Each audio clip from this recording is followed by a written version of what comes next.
The many worlds interpretation. Picture Hugh Everett III in 1957, a 26-year-old physicist sitting in Princeton with a theory so radical his own advisor barely wanted to sign off on it. His claim was simple and devastating. Every time a quantum event occurs, the universe doesn't pick one outcome. It produces all of them. Every possible result branches into its own separate reality. The electron goes left in one world. It goes right in another. Both worlds are equally real. Everett's math was clean. The physics community's reaction was not. They largely ignored him for decades. The cost was personal. Everett left academia, spent his career in defense work, and reportedly drank heavily. The pivot is this. The theory he was mocked for is now one of the most seriously debated frameworks in all of modern physics. His son later said Everett died believing he'd be vindicated. He was right, just too late. The Copenhagen interpretation. This is the rival, the one that dominated physics for most of the 20th century. Niels Bohr and Werner Heisenberg built it in the 1920s, and its core rule is brutal. A quantum particle exists in multiple states simultaneously until you observe it. Then it collapses into one. No branching, no parallel worlds, just one outcome selected by the act of measurement. It sounds clean, but here's where it turns. Copenhagen never explains what counts as an observation, who does the observing, or why reality behaves differently at the quantum scale versus the human scale. Critics called it a mathematical trick with no physical story behind it. Einstein hated it. He spent years trying to break it. He couldn't.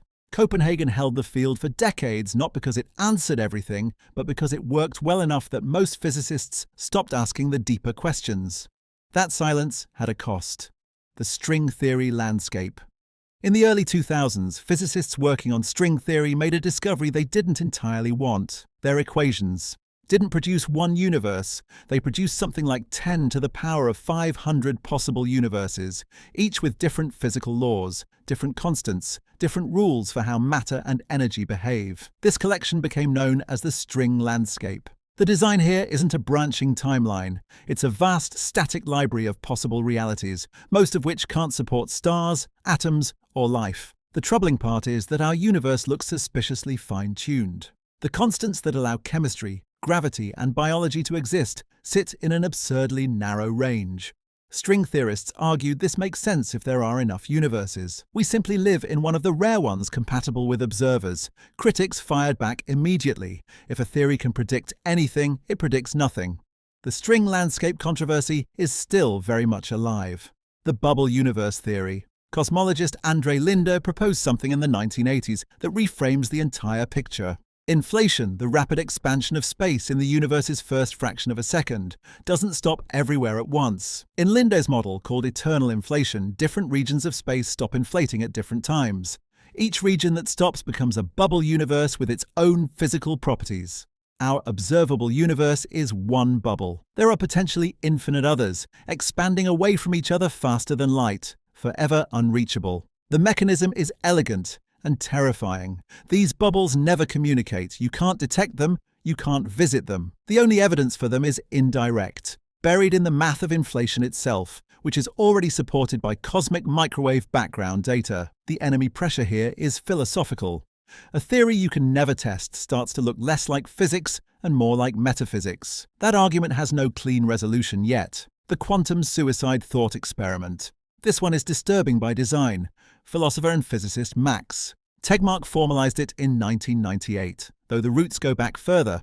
The setup is this. A machine is rigged to kill you based on a quantum coin flip. In any universe where the coin lands on death, you die. In any universe where it doesn't, you survive. Under the many worlds interpretation, you always survive from your own perspective because there is always a branch where the coin spared you. The logic is airtight and deeply unsettling.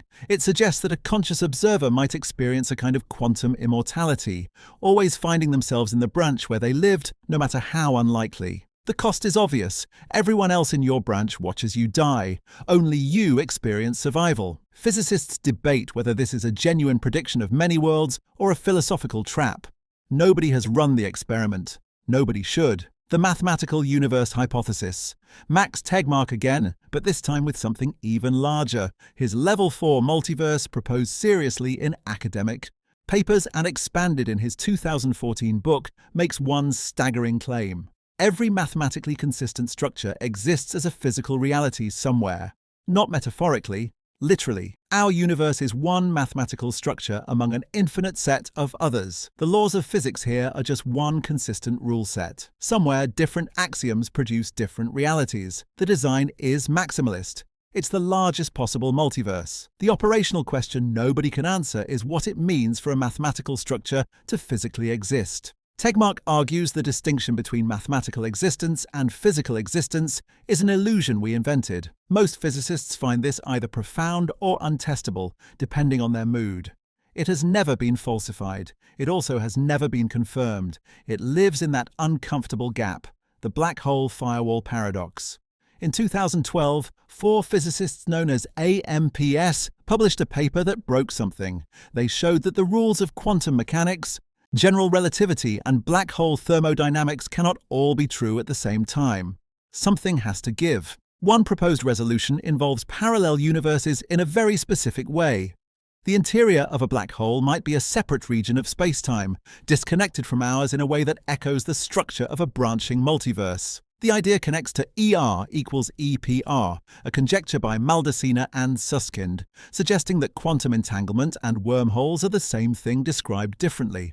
If they're right, entangled particles in separate locations are literally connected through microscopic tunnels in space-time. The implications stretch far past black holes. It suggests the fabric connecting parallel regions of reality might be woven from quantum information itself, the simulation hypothesis. Nick Bostrom laid this out in a 2003 paper with a 3-option argument. Either almost all civilizations go extinct before reaching the computational power to run realistic simulations, or almost all advanced civilizations choose not to run them, or we are almost certainly living inside one right now. The parallel universe angle is this: if simulations are running, there could be enormous numbers of them. Each one is effectively a separate universe with its own history, its own physics, its own inhabitants, who believe they are the base reality. The enemy pressure on this theory is scientific.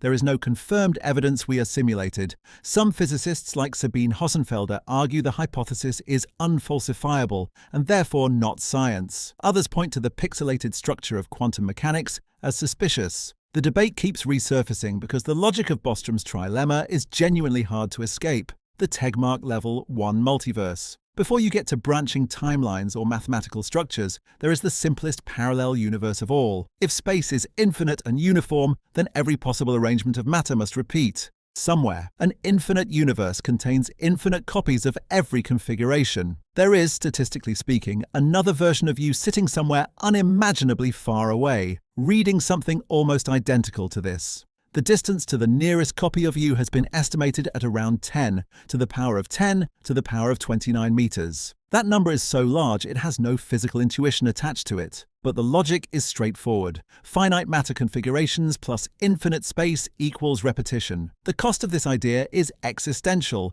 It means uniqueness is an illusion of scale. The crackdown from physicists is that we can never observe beyond our cosmic horizon, making this a prediction with no possible confirmation. The many minds interpretation. This is many worlds taken one step further, and it gets uncomfortable fast. Instead of the universe splitting at every quantum event, it's the mind that branches. Proposed by philosophers including David Albert and Barry, lower in the 1980s, the idea holds that physical reality remains singular, but conscious observers develop multiple mental branches simultaneously. Each branch perceives a definite outcome.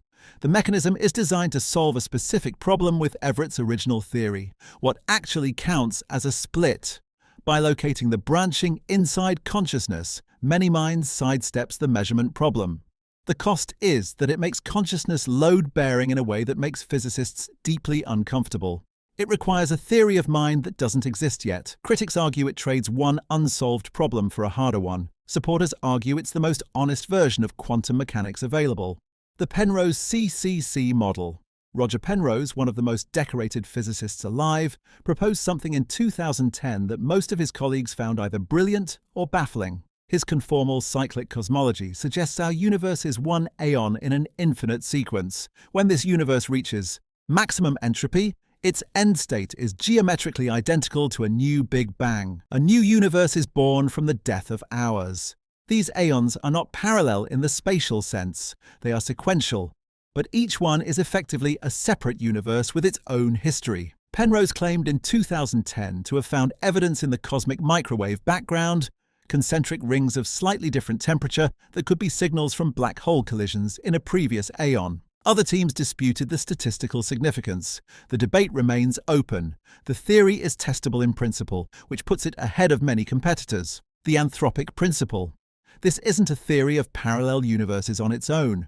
It's the argument that makes all the others necessary. The fine-tuning problem is real. The constants of physics, the strength of gravity, the mass of the electron, the cosmological constant, sit at values that allow complexity in life. Shift any of them slightly and you get a universe of nothing. The Anthropic Principle says this shouldn't surprise us. We can only exist in a universe compatible with observers. If there are many universes with varying constants, we will always find ourselves in one that works. It's not a coincidence. It's a selection effect. The enemy pressure is that this reasoning can justify almost anything. It feels like an explanation but produces no predictions. Steven Weinberg used it in 1987 to predict the cosmological constant before it was measured. That prediction came true, which means the Anthropic Principle, uncomfortable as it is, has at least one verified result on its record. What all of these theories are really doing is the same thing. They are trying to answer why the universe looks the way it does without resorting to luck or design. Each one trades a mystery for a larger, stranger mystery. The branching never stops. The bubbles never touch. The math never runs out of room. And somewhere in that infinite architecture, the most unsettling possibility isn't that there are other versions of reality. It's that there might be no principled way to ever know.